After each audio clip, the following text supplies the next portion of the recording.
அதானி, அம்பானி இந்த 2 நேமுமே இந்தியால இருக்க எல்லாத்துக்குமே நல்லாவே தெரியும். அதுவும் ரீசென்ட்டா இந்த அதானி அப்படிங்கிற நேம் வந்து ரொம்ப ரொம்ப ஃபேமஸ் ஆகிட்டு இருக்கு. நம்ம பார்லிமென்ட்டோட வின்டர் செஷன் ஸ்டார்ட் ஆகி கிட்டத்தட்ட 1 வீக் ஆச்சு. இந்த 1 வீக்ல நம்ம ரொம்ப இம்பார்ட்டன்ட்டா ஏதாவது பண்ணோமா அப்படின்னு பார்த்தோம். 17,000 प्रश्न काल क्वेश्चन नंबर 61 श्री எதுவுமே பண்ணல.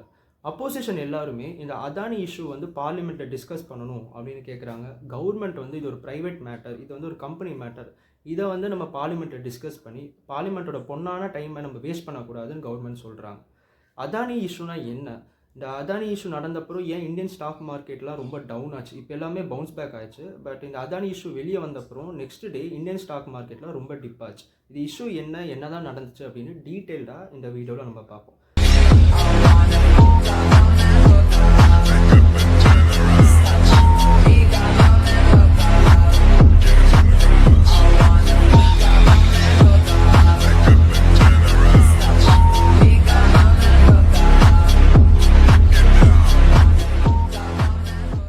நவம்பர் 20 அமெரிக்கன் கவர்மெண்ட்டோட டிபார்ட்மெண்ட் ஆஃப் ஜஸ்டிஸ் டிஓஜே அமெரிக்காவில் இருக்க ப்ரூக்லைன் அப்படின்னு ஒரு கோர்ட்டில் ஒரு கேஸ் ஃபைல் பண்ணுறாங்க. யார் மேலே கேஸ் ஃபைல் பண்ணுறாங்கன்னா அதானி குரூப் ஆஃப் கம்பெனிஸோட சேர்மன் கௌதம் எஸ் அதானி மேலேயும் அசூர் குளோபல் பிரைவேட் லிமிடெட் அப்படின்னு ஒரு பிரைவேட் எனர்ஜி கார்பரேஷன் மேலேயும் bribery and corruption charges file பண்ணுறாங்க. ஃபர்ஸ்ட் எடுத்துனே நம்மளுக்கு ஒரு டவுட் வரும். இந்த 2 கம்பெனியுமே ஒரு இந்தியன் கம்பெனிஸ், இதை ரன் பண்ணுறது 2 பேருமே இந்தியன் சிஇஓஸ் தான். இதோட பிக்கெஸ்ட் மார்க்கெட் பார்த்தோம்னா இந்தியன் மார்க்கெட். அப்படி இருந்தும் ஏன் அமெரிக்காவோட டிஓஜே அமெரிக்கன் கோர்ட்டில் இந்த கேஸ் ஃபைல் பண்ணுறாங்க? அவங்களுக்கு அந்த அத்தாரிட்டி இருக்கா, அவங்களுக்கு அந்த ஜூரிஸ்டிக்ஷன் இருக்கா அப்படின்னு பார்க்கும்போது எஸ், அவங்களுக்கு அது இருக்குது. ஏன் அப்படின்னா இவங்க 2 பேருமே ஒரு கம்பெனிஸ். ஒரு கம்பெனி நீங்கள் நடத்தணும்னா உங்களுக்கு என்ன தேவைப்படும்? இன்வெஸ்ட்மெண்ட் தேவைப்படும். அந்த இன்வெஸ்ட்மெண்ட் வந்து நீங்கள் யார்கிட்ட போய் கேட்பீங்க? சப்போஸ் உங்ககிட்டே அமௌண்ட் இருந்துச்சுன்னா உங்கள் கை காசு போட்டு பிஸ்னஸை ஸ்டார்ட் பண்ணலாம், இல்லைனா ஃப்ரெண்ட்ஸ் ரிலேட்டிவ்ஸ் யார்கிட்ட கேட்கலாம். தேர்ட் என்னென்னா most reliable and dynamic option என்னென்னா ஸ்டாக் மார்க்கெட்ஸ். ஸ்டாக் மார்க்கெட்ஸ் அப்படின்னா என்னென்னா, நீங்கள் ஒரு கம்பெனி ஸ்டார்ட் பண்ணணும்னு வச்சுக்கோங்க. அந்த கம்பெனி ஸ்டார்ட் பண்ணுறதுக்கு உங்களுக்கு வந்து ஒரு 1 லட்ச ரூபா தேவைப்படுது. ஆனால் உங்கள் கையில் ஒரு 50,000 ரூபா 50,000 தான் இருக்குது. இப்போ மிச்சம் உங்களுக்கு எவ்வளோ தேவைப்படும்னா 50,000 தேவைப்படும். அந்த 50,000 எனக்கு தேவைப்படுது அப்படின்னு நீங்கள் ஸ்டாக் மார்க்கெட்டில் போய் சொல்கிறீங்கன்னா ஒரு 50 பேர் 1000 ரூபா கொடுத்து உங்கள் கம்பெனியோட ஸ்டாக்ஸை வாங்கிப்பாங்க.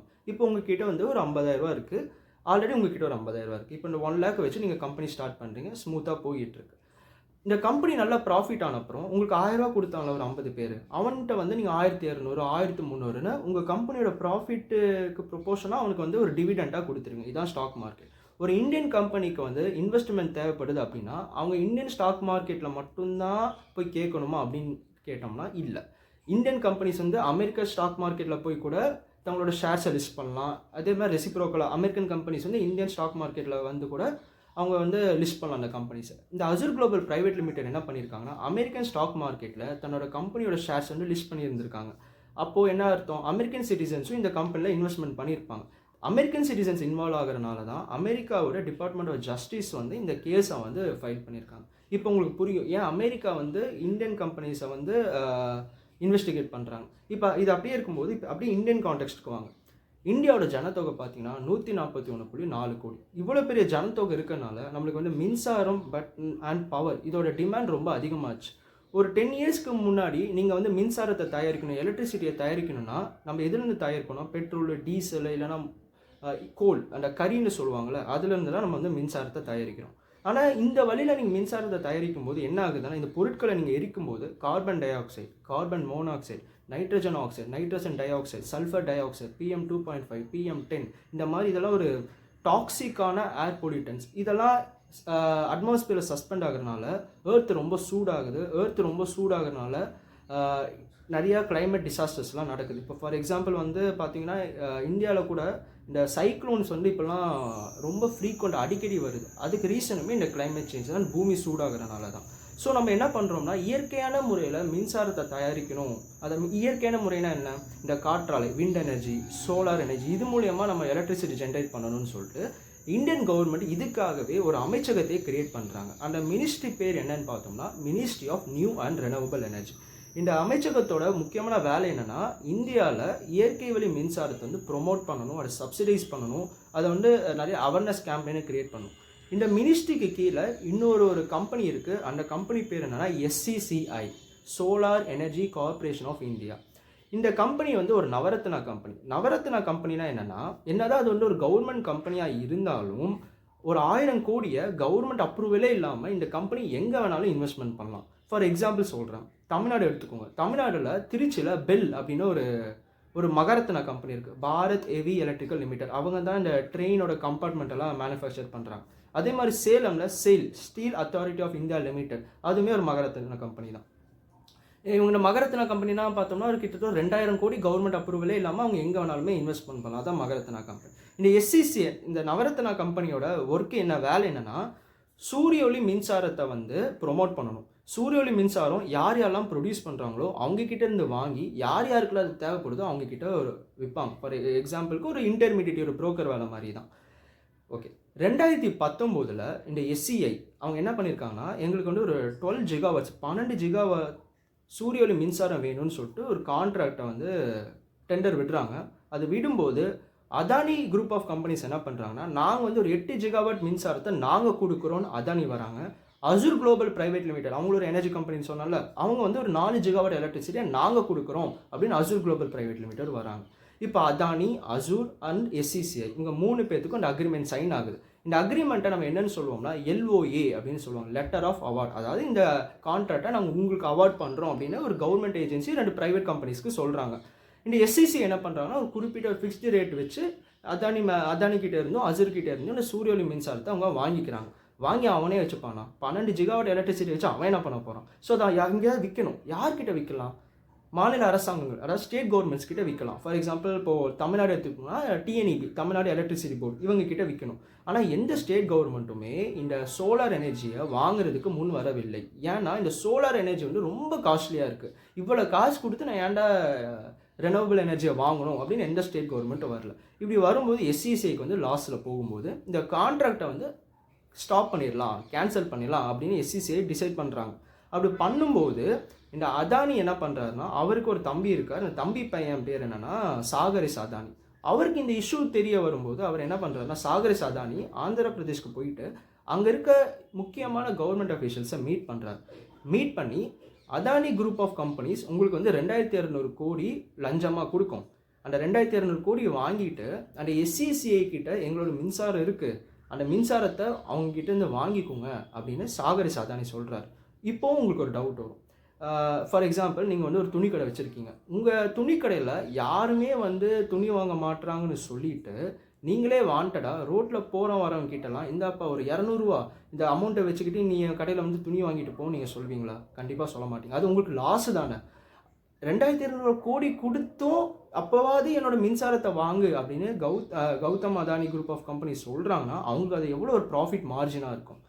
இதை சாகரிஸ் அதானி இந்த டீல் சொன்னேன், இந்த டீலிங்கும் நல்லா தானே இருக்குது. அந்த டீலிங் எனக்கு ரொம்ப பிடிச்சிருந்துச்சு சொல்லிட்டு Andhra Pradesh government next day அவங்களோட கெசட்டில் ஒரு நோட்டிஃபிகேஷன் விட்டுறாங்க. என்ன சொல்கிறாங்கன்னா, இந்த cabinet meeting held last month it was decided to accept SCCI's offer. After deliberations, the state decided to tap 7000 megawatt in the first phase. அதாவது நாங்கள் கேபினெட் மீட்டிங் வச்சோம், SCCIயோட ஆஃபர் நாங்கள் அக்செப்ட் பண்ண போகிறோம், அவங்கக்கிட்டேருந்து ஒரு 7000 மெகாவாட் எலக்ட்ரிசிட்டியை நாங்கள் வாங்கிக்கிறோம் அப்படின்னு அவங்க சொல்கிறாங்க. இவங்க சொன்ன அப்புறம் next Tamil Nadu government, Chhattisgarh government, even Jammu and Kashmir Ladakh government கூட SCCI கிட்ட வந்து அவங்களோட ஆர்டரை ப்ளேஸ் பண்ணி ரெனவபிள் சோலார் எனர்ஜியை வந்து வாங்குறாங்க. இதெல்லாமே ஸ்மூத்தாக போயிட்டுருக்கு. நடுவில் நான் சொன்னல, அதானி குரூப் ஆஃப் கம்பெனிஸ் தான் 2200 கோடி வந்து ஆந்திர பிரதேஷ்க்கு வந்து லஞ்சமாக கொடுத்துருக்காங்க. ஆனால் அதில் ப்ராஃபிட் ஆகுறது வந்து இந்த அசூர் கம்பெனி. ஏன்னா அசூருக்கும் தான் கான்ட்ராக்ட் வருது. அசூருக்கும் தான் 4 ஜிகாவாட் கான்ட்ராக்ட் இருக்குது, அதானிக்கு 8 ஜிகாவாட் கான்ட்ராக்ட் இருக்குது.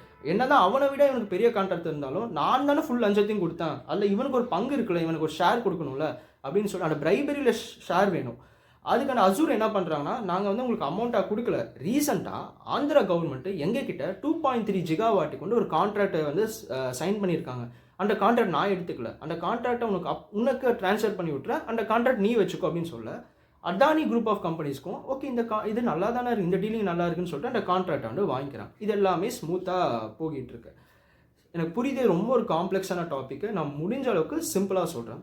SCCIன்னு ஒரு கவர்மெண்ட் கம்பெனி இருக்குது. அந்த கம்பெனியோட வேலை என்னென்னா, சூரிய ஒளி மின்சாரத்தை யார் யாரெல்லாம் தயாரிக்கிறாங்களோ அவங்கக்கிட்ட இருந்து வாங்கி யார் யாருக்கெல்லாம் தேவைப்படுதோ அதை வந்து அவங்கக்கிட்ட விற்கணும். 2019 இந்த SCCI வந்து ஒரு 12 ஜிகாவாட்டுக்கான கான்ட்ராக்ட் விடுறாங்க, டெண்டர் விடுறாங்க. அந்த 12 ஜிகாவாட்டில் 8 ஜிகாவாட் நான் கொடுக்குறேன்னு அதானி குரூப் ஆஃப் கம்பெனிஸ் வர, 4 ஜிகாவாட் நான் கொடுக்குறேன் அப்படின்னு அசூர் குளோபல் பிரைவேட் லிமிடெட் வராங்க. இவங்க 2 பேத்துக்கும் அக்ரிமெண்ட் சைன் ஆகுது. அந்த அக்ரிமெண்ட் பேர் தான் என்னன்னு சொல்லுவாங்க, LOA, லெட்டர் ஆஃப் அவார்ட்ஸ் அப்படின்னு சொல்கிறோம். ஆனால் இந்த SCCI வந்து இவங்க கிட்டேருந்து மின்சாரம் வாங்கின அப்புறம் இதை SCCI கிட்டேருந்து வாங்குறதுக்கு எந்த ஸ்டேட் கவர்மெண்ட்டும் முன் வரல. ஏன் வரலன்னா ரொம்ப அதிகமான காஸ்ட் இருக்குது, ஹை காஸ்ட்டாக இருக்குது. சரி, இப்போ என்ன பண்ணலாம் அப்படின்னு சொல்லும்போது சாகர் எஸ் அதானி, கௌதம் எஸ் அதானியோட தம்பி பையன், அவர் என்ன பண்ணுறாருன்னா ஆந்திர பிரதேஷ்க்கு போயிட்டு அங்கே இருக்கிற முக்கியமான கவர்மெண்ட் அஃபிஷியல்ஸை மீட் பண்ணி 2200 கோடி லஞ்சம் கொடுத்து, இந்த காசையும் வச்சுக்கோ, என்னோட மின்சாரம் வந்து SCCI கிட்ட இருக்குது, அவங்ககிட்ட இருந்து அந்த மின்சாரத்தையும் வாங்கிக்கோ, அப்போ தான் என் பிஸ்னஸ் ஸ்மூத்தாக ரன் ஆகும்னு சொல்ல ஆந்திர பிரதேஷும் ஓகே அப்படின்னு சொல்லிட்டு SCCI கிட்ட வந்து அவங்களோட வந்து ஆர்டர்ஸை ப்ளேஸ் பண்ணுறாங்க. SCCI ஆர்டர் ப்ளேஸ் பண்ண அப்புறம் Tamil Nadu government, Chhattisgarh government, Jammu and Kashmir government இவங்க எல்லாமே SCCI கிட்ட ஆர்டர் ப்ளேஸ் பண்ணி இந்த சோலார் எனர்ஜியை வாங்கிக்கிட்டு இருக்காங்க. இது ஸ்மூத்தாக எல்லாமே போய்கிட்டு இருக்கு. ஒரு அமெரிக்கா டிபார்ட்மெண்ட் ஆஃப் ஜஸ்டிஸ் இது இன்வெஸ்டிகேட் பண்ணி ப்ரூக்லைன் கோர்ட்டில் இந்த கேஸ் ஃபைல் பண்ண அப்புறம் இது லைம் லைட்டுக்கு வருது. அதுக்கு வந்தப்புறம் இந்த எல்லா ஸ்டேட் கவர்மெண்ட் மேலேயும் ஒரு விஜிலன்ஸ், இவங்க ஏதாவது காசு வாங்கிட்டு தான் மின்சாரத்தை வாங்கியிருக்காங்க, அதனால தான் நம்மளோட EB பில்லாம் இன்க்ரீஸ் ஆகுது அப்படின்னு ஒரு பார்வை இருக்குது. இப்போ பொலிட்டிக்கல் ஆங்கிளில் பார்த்தீங்கன்னா காங்கிரஸ் என்ன பண்ணுறாங்கன்னா பிஜேபி அக்யூஸ் பண்ணுறாங்க. வெளியூர்காரன்லாம் நம்ம ஊர்காரன் வந்து அடிக்கிறான்டா, நீ 2 சாத்தினா அவன் ஏன்டா இப்படி பண்ண போகிறான் அப்படின்னு காங்கிரஸ் வந்து பிஜேபி கிட்ட சொல்ல, பிஜேபி என்ன சொல்கிறாங்கன்னா, டே பசங்களா, தமிழ்நாடாக இருக்கட்டும், ஆந்திர பிரதேஷாக இருக்கட்டும், சத்தீஸ்கராக இருக்கட்டும், இவங்க 3மே காங்கிரஸ் கவர்மெண்ட்டு, எங்கள் கவர்மெண்ட்டே கிடையாது, உங்கள் கவர்மெண்ட்டு தான் போய் அதானி கிட்ட போய் எலக்ட்ரிசிட்டி வாங்கியிருக்கீங்க, நீ ஏன்னா ஏன் மேலே பழிய போடுறேன்னு பிஜேபி சொல்கிறாங்க. இந்த கேஸ் எல்லாம் முடிஞ்சு இதெல்லாம் லைம்லைட்டுக்கு வந்தப்புறம் கென்யன் கவர்மெண்ட் வந்து அதானி குரூப் ஆஃப் கம்பெனிஸ் கிட்ட வந்து ஒரு கான்ட்ராக்ட் வச்சுருந்தாங்க, அதை கேன்சல் பண்ணிட்டாங்க. ஈவன் ஸ்ரீலங்காவில் கூட அதானி போர்ட்ஸ் வந்து ஒரு துறைமுகத்தை டெவலப் பண்ணிக்கிட்டு இருக்காங்க. அந்த கான்ட்ராக்டை கண்டினியூ பண்ணலாமா வேண்டாமான்னு அவங்க இன்னும் டிஸ்கஸ் பண்ணிகிட்டு இருக்காங்க. பங்களாதேஷ் கவர்மெண்ட்டுக்குள்ளேயும் அதானி குரூப் ஆஃப் கம்பெனிஸ் ஒரு எலக்ட்ரிசிட்டி கான்ட்ராக்ட் வச்சுருக்காங்க. அந்த எலக்ட்ரிசிட்டி வந்து இப்போ உங்களுக்கு வந்து 50% கொடுத்தா போதும் அப்படின்னு பங்களாதேஷ் கவர்மெண்ட் வந்து இப்போ அதானி குரூப் ஆஃப் கம்பெனிஸ் கிட்ட சொல்லியிருக்காங்க.